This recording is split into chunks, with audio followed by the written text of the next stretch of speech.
Hello বন্ধুরা, কেমন আছো? এই দেখো আমরা বেরিয়ে পড়লাম পুজো দেওয়ার জন্য। এই দেখো আমরা যাচ্ছি, মন্দিরে পৌঁছেও গেছি। কত ভিড় দেখো, যেহেতু কালকে সোমবার ছিল তাই মন্দিরে প্রচুর মানুষ এসেছিল।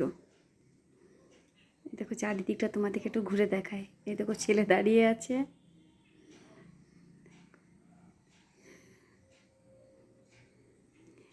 এ নাও একটু মায়ের দর্শন করে নাও সবাই। তারা সামনে থেকে গিয়ে দেখায়। এ নাও,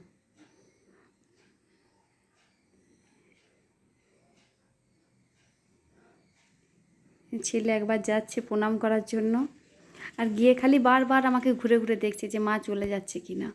এখানে পুজো দেওয়া হয়ে যাওয়ার পর আমরা ওখানে কিছু মানুষের জন্য খাবার নিয়ে গিয়েছিলাম। সেগুলো আমার ছেলেকে দিয়েই বললাম যে তাদেরকে দে। এটা দেখানোর আমার কোনো উদ্দেশ্য ছিল না, যদিও আমি দেখাচ্ছি কারণ কালকে ও কত মানুষের কাছে ভালোবাসা আর আশীর্বাদ পেয়েছে, সেই জন্যই আমার ভিডিওটা করা।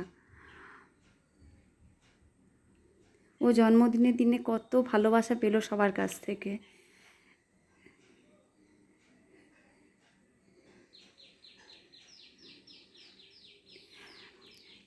তোমরাও সবাই আশীর্বাদ করো আমার ছেলে যেন ভালো থাকে, সুস্থ থাকে, আর অনেক বড় যেন হয়। তোমরাও সবাই ভালো থেকো। এখানেই ভিডিওটা শেষ করছি। টাটা।